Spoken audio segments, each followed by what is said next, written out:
the challenges are this. I mean, essentially there's two areas that we focus on here. One is on the advocacy side, is trying to shift the financial system to be more sustainable or more green. The second part is on development finance, which is trying to get more money directly into conservation. So what I find is that, and hopefully we've come up with some of the solutions for it, but what I find are the challenges is redirecting financial flows to go into conservation. Currently, if you look at where we need to just even come close to hitting the Sustainable Development Goal targets, we need about 4.5 trillion US dollars every year.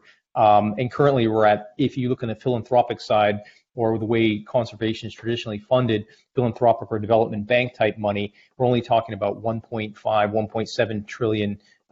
So we're in a deficit of about 2.5 or so trillion every year. So we're not touching that. So that's a big challenge. And so what we're trying to do, when you introduced me, you talked about bankable nature solutions. What that is trying to make conservation bankable or profitable or have a revenue stream. So what we want to do is have three things. One, have conservation impact or environmental impact on the positive side, of course, and then also have a ability to generate revenue from those conservation projects. And then lastly, the ability to scale.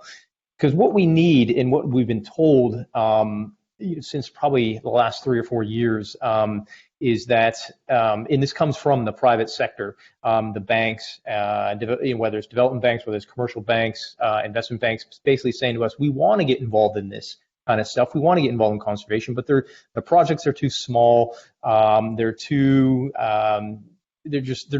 quality is not there. And there's a lot of fragmentation. How can we bring this together? What can we do? So we're trying to fill that gap. So the challenge, though, is really trying to get conservation people to understand how we are trying to go about bringing new money into conservation, and then getting the finance people to understand that we're trying to solve this problem because it's not exactly what they have seen before. So that's the big challenge, though, is getting the money to flow in. But I think we are having success with that. You mentioned the Dutch Fund for Climate and Development. It's a 160 million euro fund, which aims to basically mobilize the private sector to get involved in conservation. So, but I think even though we're having some success with that, I think the challenges still remain.